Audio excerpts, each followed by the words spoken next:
Good afternoon, everyone. BC Richfield here, coming to you live from London. It is 1 minute past midday, which matches UTC. A big shout out to everybody that's joining the stream today, and also to everybody that's going to watch this on recording. So I hope everybody is well. I want to do a shorter, punchier stream today. I know I say this often, but want to keep this one to around about 30 minutes and really kind of focus on what we do, what we're looking for, how we react, how we should react when we have these kind of news-driven events. Now, a couple of things that I want to cover on this as well in terms of looking at that, looking at how news-driven it is, but also looking at the charts to kind of say, okay, well, I'm not saying we could have predicted this level of correction or crash, whatever you want to call it, and certainly couldn't have predicted the FTX news, right? But actually, when we look at the charts, I'll show you some interesting things about how these things stack up from a technical standpoint. Nitpar, good afternoon, my friend. Please let me know, guys, if there's any problems with the audio or the visual, and I am going to dive straight in. So we're taking a look at our daily chart here, all right? So something I just wanted to look at with you guys before we kind of focus on the recency is looking at this here, right? This big dump that that we're all faced with at the moment, and severe condolences to anybody that's been caught up in this. It's an absolute disgrace and has obviously rocked the crypto industry. I do think that it will recover and it will probably even be stronger for it to make sure things like this don't happen in the future, or certainly to try and regulate them so that they can't happen so easily. So what are we looking at here? When we had this drop here, and everybody was really, really bullish here because we'd obviously had this big move here, kept going down and down and down. So we were looking here and saying, okay, well, what caused or catalyzed this correction here? Yeah. And then what catalyzed this drop back from up here? Okay. Super Shogun. Hey, buddy. Thanks for joining the stream. So looking at this, we had this really nice move up, right? Now, I go on a lot about the market being efficient, and we're looking for these inefficiencies or fair value gaps or volume imbalances. And one thing that we got here that I want us to look at, that we had a similar situation of here, all right? So if we believe in the principle that markets need to be efficient, right, and that they want to balance, then when we get these inefficient moves, and just to highlight this to you guys, let me zoom in here a little bit. What we're talking about here is the gap between this candle and this candle, all right? So what you'll notice is these candles here, when we have the order flow and we've got the bodies, we've got the wicks, crossing over, there's no gaps, right? So we notice we've got another inefficiency here, yeah? The gap between, if we take three candles, 1, 2, and 3, yeah? It's the gap, if there is one, between here and here. Sorin, hey bud, good afternoon to you too. And lots of love from all the team over at the Bird Nest. So what are we looking for? We're looking for this to be rebalanced, right? The same as we were looking for this to be rebalanced. So let's get another one of our little magic boxes out. Boom. There we go, right? That's the rebalance. The market's come back down. It's rebalanced here. And now it's got a decision to make, right? And that decision is, does it take the liquidity below these lows? Yeah. And from this order block and go back? Yeah. Or with a move like this, with this kind of displacement, then we're really saying to ourselves, the market, sellers have stepped in, all right? They're ready to push the market lower. That's where you get these big moves down, yeah? Displacement, as ICT calls it. So we're looking for that to be violent, aggressive, boom, yeah? See that big punchy move down. The same way that we get this one here, tells us the market is looking to move higher, the same as this one here, right? Now, of course, it doesn't always work out like that. You do get these kind of impulsive, strong moves down, and then you get reversals. But that's why we always want to look for key targets, right? So if we're just looking here at our key highs and lows when we're in this section, and we take this high, right? Let's just draw this out. We've got a nice red color on there as well. We're going to take this low. Now, when we get into this level of price action up here, and price comes up, sets this higher, then we get this corrective move. Then when we get this push higher, what we notice is prices come up to take the liquidity above these highs. Now, we've had a corrective move and we've come back to this imbalance, this fair value gap, right? Price isn't quite ready to sell off yet, right? It now pushes up again because what you've got people that have gone short here, yeah? So you've got your stop losses. Hey, Bernd, how you doing, buddy? You've got your stop losses up here, and you've also got breakout traders, looking to play on the breakout to the upside. Now, if you're smart money or institutional money, hedge fund money, you want to buy high and you want to sell low, or you want to buy low and you want to sell higher, So when you think about it in those contexts, right, if you look at it up here, price comes up, gets rejected. Look at these long upside wicks, showing us that there's sellers in there, people selling at that price. Now, when it comes back to here, you've got people that have gone short here. They've seen the swing fail of this level, have seen the liquidity taken, price starts to break down. They jump in early before we get that structural break, okay? Now, the risk with that is if you don't wait for confirmation, then you're always open to a move like this, right?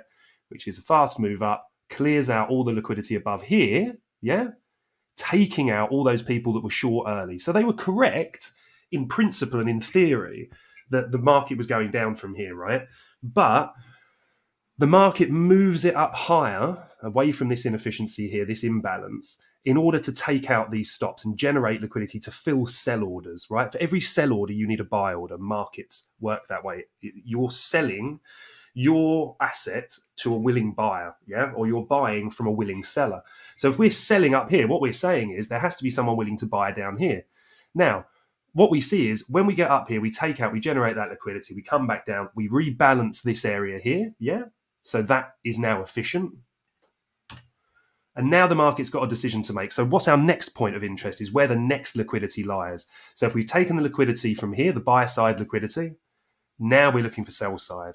We've taken that out. We're now dropping down. Where are we looking for? These lows, right? Excuse me. The low of this here was tagged very marginally here. So we would move that down here.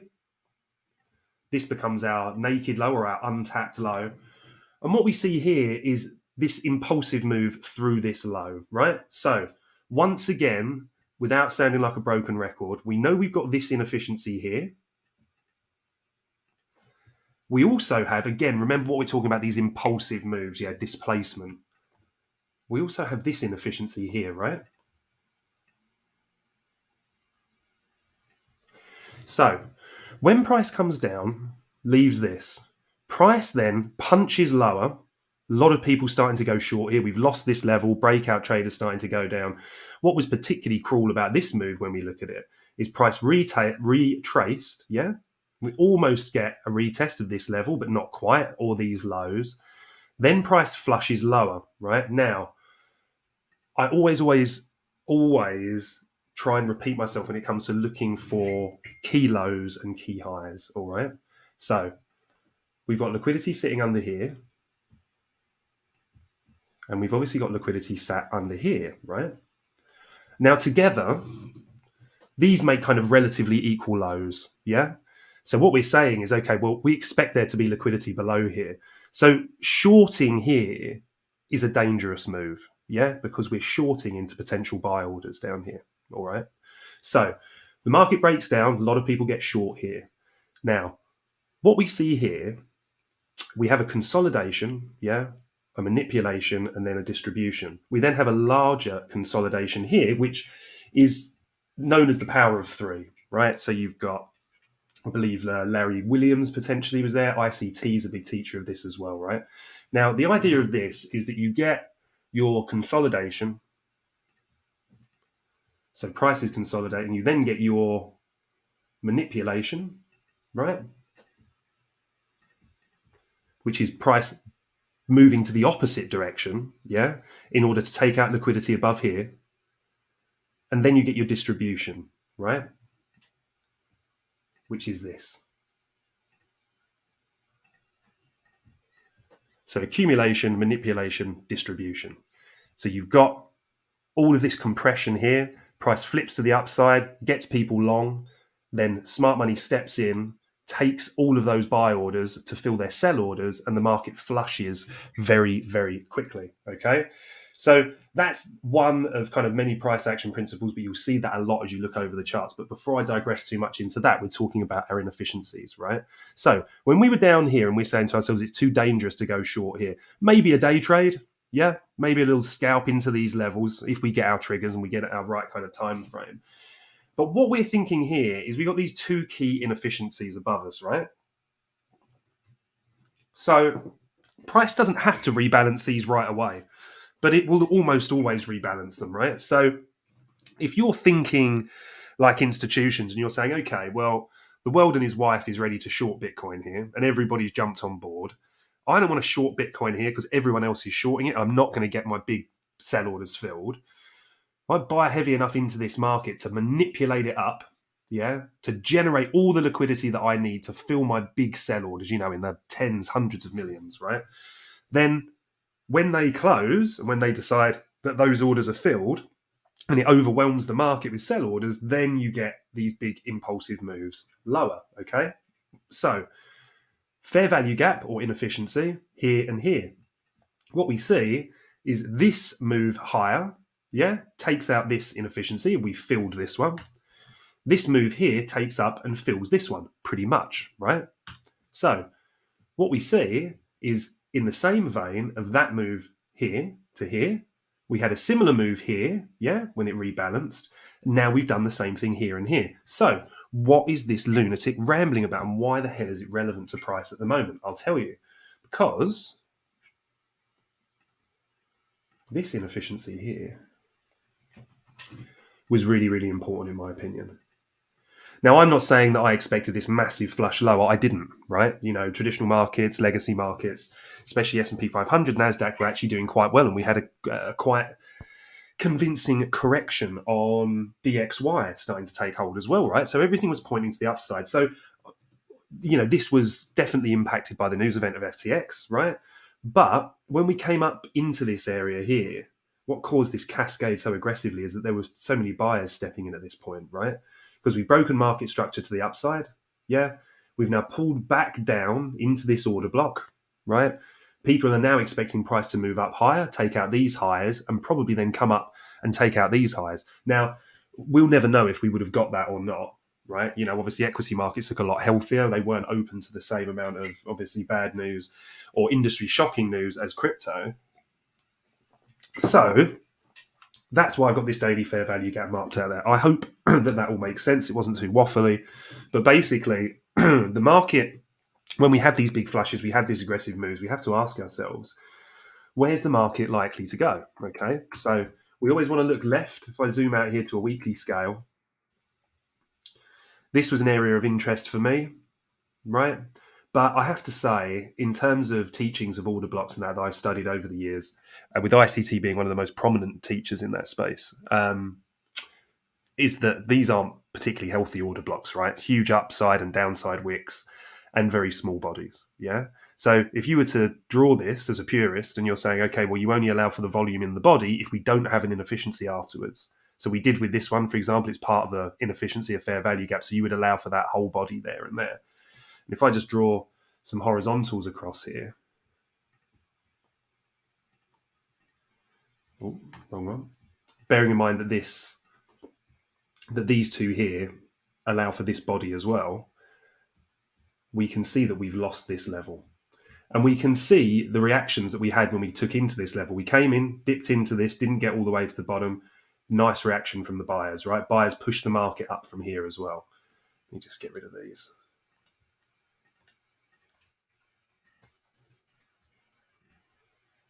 Okay, so we know we have buyers in there. So what happens to a traditional support resistance level when we lose it? Now, we've ripped through here, which in my opinion means that we've exhausted the buyers that are in here. It's not to say that the market can't go back up. In fact, I think something which we're just about to look at, which is, in my opinion, a likely scenario, is price pulling back to fill this daily inefficiency, right? But what we can see here as well is the same as we discuss on all time scales, right? We've got this inefficiency here that price came back up to fill, and then we also had this little inefficiency here from that wick to that wick. Market wicked up into that to fill it before continuing lower. Now, we could pull back into this area. My concern is that losing this, if we come under here, like with any support and resistance level, we've melted through this now. So if we look to pull back to this area, we could very well find that full of sell orders now, all right? Because the buy orders have obviously gone. They've been ripped through. Now, On a slightly grimmer note for the industry, but potentially good for buyers and people that are interested in, looking for a longer term future. Excuse me a minute, guys. I just need to blow my nose and don't want to blow you all away.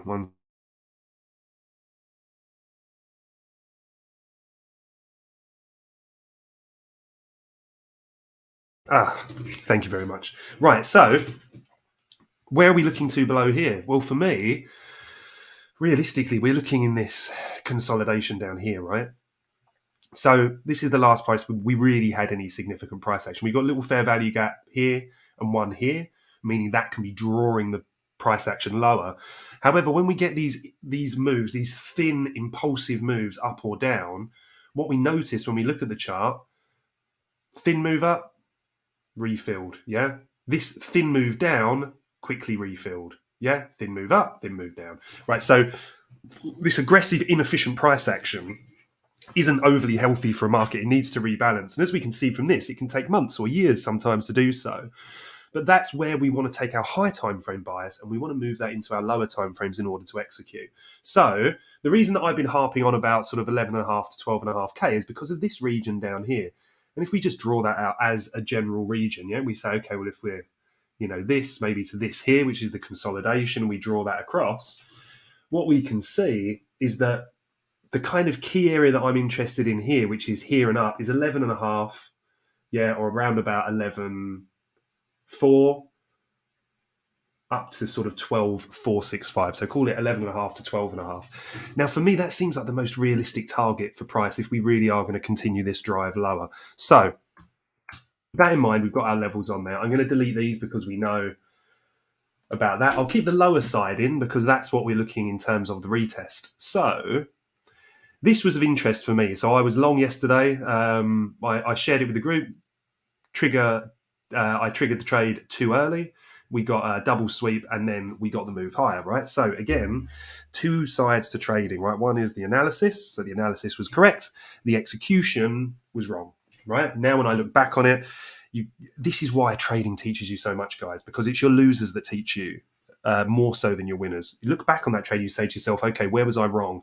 Where did I go in too early? What was the consequence of that? How can I do it better next time? You look at it and then you review and you say to yourself, okay, actually, you know what? I was outside of my normal execution zone. I like to trade the high volume period between the London and New York crossover, right? So that's like London lunch into New York open for traditional markets. And I was just a little bit early on that. And now often when you get that crossover, you either get that flush in one direction, and then that can be your trigger to get in, which I'll show you as we just dive down onto the lower time frames. All right. So just for everybody that's listening, this is just going to be focused on Bitcoin today, right? Just because the rest of the market will almost certainly follow. Yes, you'll get your outliers, but this is more of a case of looking at what we do when we get these kind of flushes. Okay. So we've got this, and this for me will remain on the chart until it's filled, right? So whether that's today, tomorrow, a week, a month, a year, whatever it takes, that will be a key target on a daily level. All right. Now, something else to consider are our daily candles, right? So just a refresh on that. When we lose this level here, we have this big flush lower, yeah? We see that we get the buyers step in here because we get this long upside wick, yeah? Now, when we get the long upside wick, it tells us that the buyers have stepped in. However, what we've also done coming down into here is take out all the liquidity below these lows, right? So let me mark that day for you and tell you what I'm looking to see. When we've got bearish continuation, what we're looking to see is the day open, push higher, yeah? And then when it breaks down, that's when we're looking to enter the market, all right? So let me pop this on a 15-minute for you. And I'll show you in terms of context from what I mean. So we're here, right? Oh, there we go.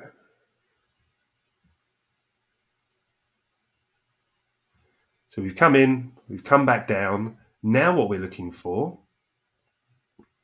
is price to trade higher, break down, and that gives us our entries, right? So what do we get? This thin grey line, I hope you guys can all see that okay.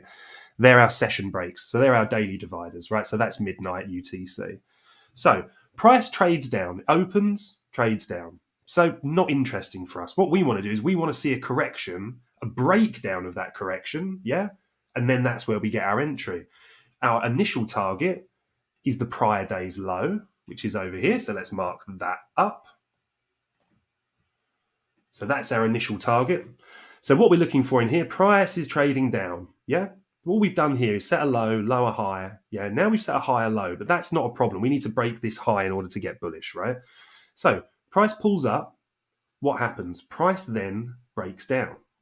So we're looking for our market structure break. Yeah. So we get our shift here. All right. And then if you're talking about the real key swing low under here, if I just draw that out, get rid of these for a second. Right, so drawing this line out here, and let me just make that dotted so we can distinguish it from the other ones. So we've got our shift here, price breaks down. Now, what we want to see, remember I was talking to you about dynamic moves, right? Displacement, powerful moves through a level. This candle here is what tells us that the market's looking to push lower, right? So we've got our high time frame bearish bias. We're waiting for the market to push up. So we open, we're pushing down, pushing down. We then get the market push up. Then we get this flush below. We take out the swing. Price then drives lower. I'm not running into a trade here. I don't want slippage. That means I market enter here and end up with an entry down here somewhere, right? We've got our key downside target. That's been filled, so we can get rid of that. That was our order block, right, from the weekly. So price has now flushed through here. So where am I looking to be a buyer? On my breaker line here, right? And you'll notice how price closes below it here. Yeah. So that's when we can activate our trade on this level. We just simply put our stop loss above the swing higher here. Yeah, the micro higher. Price breaks through. When it closes here, we activate our limit order on this line here. Yeah. Or we drop ourselves down to the lower time frames, and then we're looking for price to come back to, say, a fair value gap or an area of interest for us to short. If we're placing limit orders, we're on the right side of the market, so we're saving ourselves in terms of fees, right? So price breaks down, flushes out, we get two opportunities to enter here. And then, like I said to you before, when everyone starts to get short, people that get short late, that have got their stop losses in here, often get punished. The move gets flushed higher, right? To take out any liquidity above here and here, or anyone that's short late in here, right? Then we have the big move lower. All right. So from the flush to a trade execution, we're holding our bias based on our daily and weekly time frame. All right. So if we now look at price,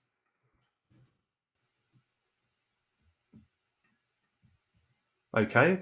So bearish here. We're still bearish here, right? But price comes up, has this corrective move. Perfect. All right. That's what we like to see. The market's efficient, right? 2 wicks have crossed over. Now, when this candle opens and we get this flush, our bearish bias continues, right? So we hold here, we look for the day to open, push higher, which it does, before moving lower. Marta, hey bud. So yeah, pushes higher, then trades lower. Next day, same principle, opens, pushes higher, trades lower. Where are we targeting? Remember what I said before, prior day's low. So when we get this open, price pushes up, comes down, closes, right? Still had the same target down here, right? So let's just draw that in very quickly.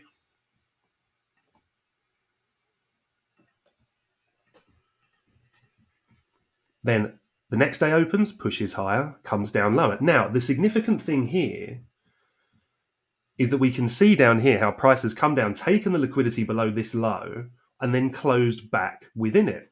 Now, that's a sign that it could be an early sign of a reversal, right? So why was I bullish yesterday? Because of this candle here, yeah? Steve, hey buddy, made it to my first live stream. Good day to you all. Good day to you too, my friend, and to everybody else that's taken the time to say good morning. And for everybody that's here as well, you don't have to be active in the chats. Do appreciate every single one of you joining in. I hope you find this of value. So we took the liquidity below here. Price has already flushed down, yeah? Now, what I'm looking for here is price to come back and close and tell me that maybe it's looking for a corrective move higher. I have got my eyes on this fair value gap up here, right? And I've also got my eyes on the liquidity resting above these highs, yeah? So when we got this, and I'll tell you the significance of this in a moment, then I'm saying to myself, right, There's my target, okay? And we'll see, I'll go into the trade just to close out the session shortly and show you all in detail why and what was behind my thinking. I love reviewing losing trades and always happy to do it live. I'm very transparent, as are all the very best traders. I think, trading is a game of odds, right? And there's no silver bullet. We're wrong often as much as we're right. It's the use of risk management that allows us to be profitable, right? So think about it like this. If you've got a 2-to-1 average risk to reward on every trade, you can afford to get half of your trades wrong and still be very profitable, right? So let me just get rid of this, clear it up. So this candle here is significant. This is an outside bar, right? Or an outside day. Why is it significant? This is often a sign of a reversal, right? When the wick high, wick low takes out and engulfs the prior day is a sign of a reversal. What else do we have that could be a sign of a reversal? The fact that we swept these significant lows, right? Remember our line across here? We've taken the liquidity from the downside. This candle's done its job. We've now opened. So what are we looking for? The opposite of what we were just talking about there. We're looking for price to push lower and then trade higher, right? So let's put an arrow on our magic day. We've got our target up here. And again, we're going to drop down to our 15-minute chart. I'm not going to go into the micro stuff today, guys, in terms of that. So here you go. Left the trades on there for you. This is the trade here, right? And what you'll notice is price came up. We got flushed down below the lows, all right? Now, again, this is to say that with this being the target, and on reviewing this, I'm saying to myself, okay, well, why did price not quite get all the way there, right? And again, it doesn't have to, right? These are just theories, but very, very often it does because it's searching for liquidity, unless the liquidity exists elsewhere, right? So what I should have been aware of here is this order block, right? And saying to myself, where we look at where the volume stops on the bodies of the candles meets perfectly in line with this, okay? So let me get rid of this for the moment so that we can see it clearly. Price opens, yeah? What did we say? Here's the open. We want price to drive lower, yeah? Then we're looking for the break of structure to the upside. And then we can come here. Sidiums, weekend highs. Yeah. So there you go. So you're talking about there in terms of around here. Yeah. So the highs set over the weekend. We had this on Saturday.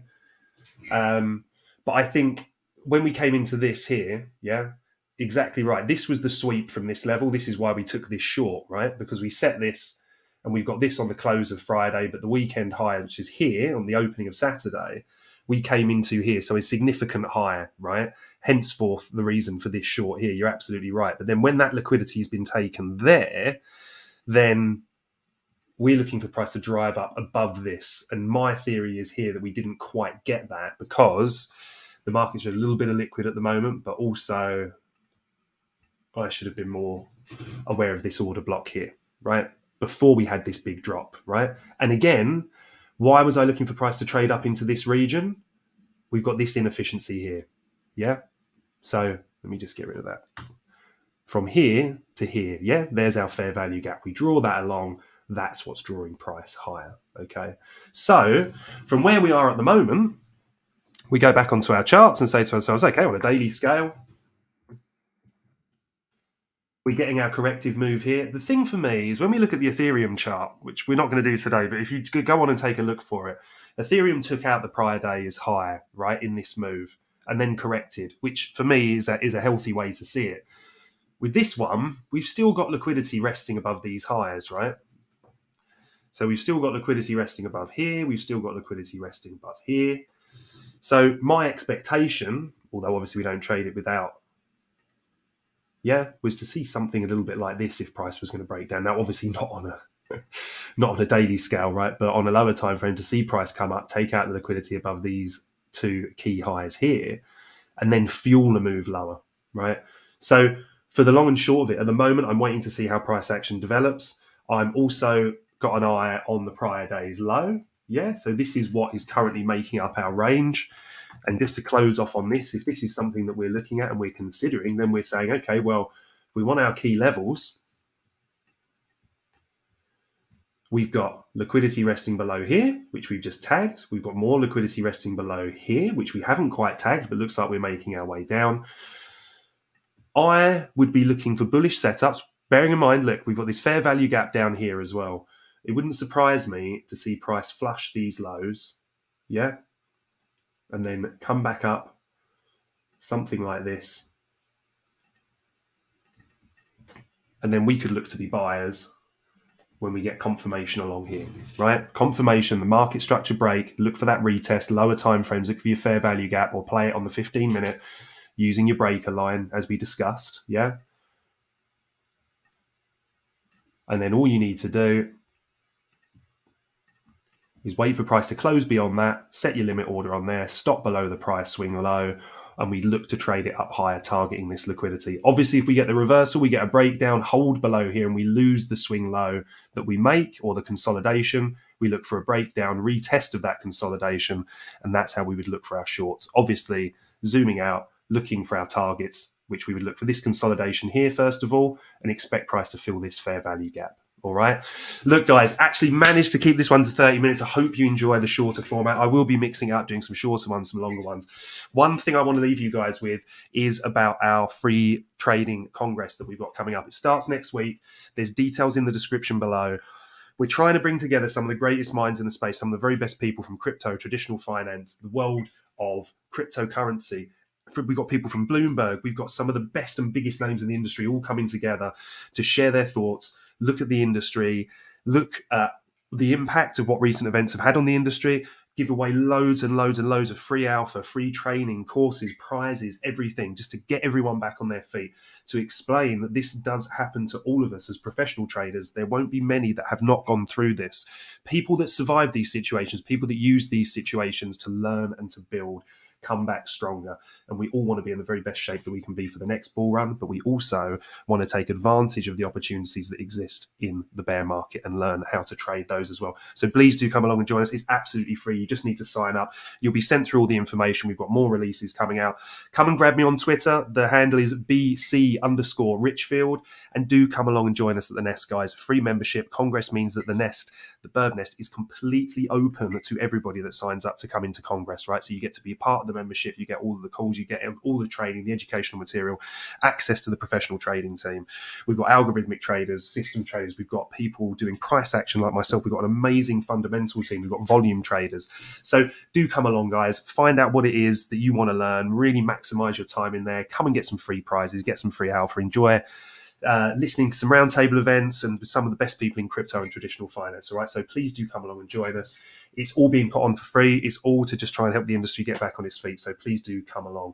And thank you, every single one of you, for joining the stream today. It really does mean the world to me. I hope you find them useful. And if there's anything you want to see in future streams, please do let me know.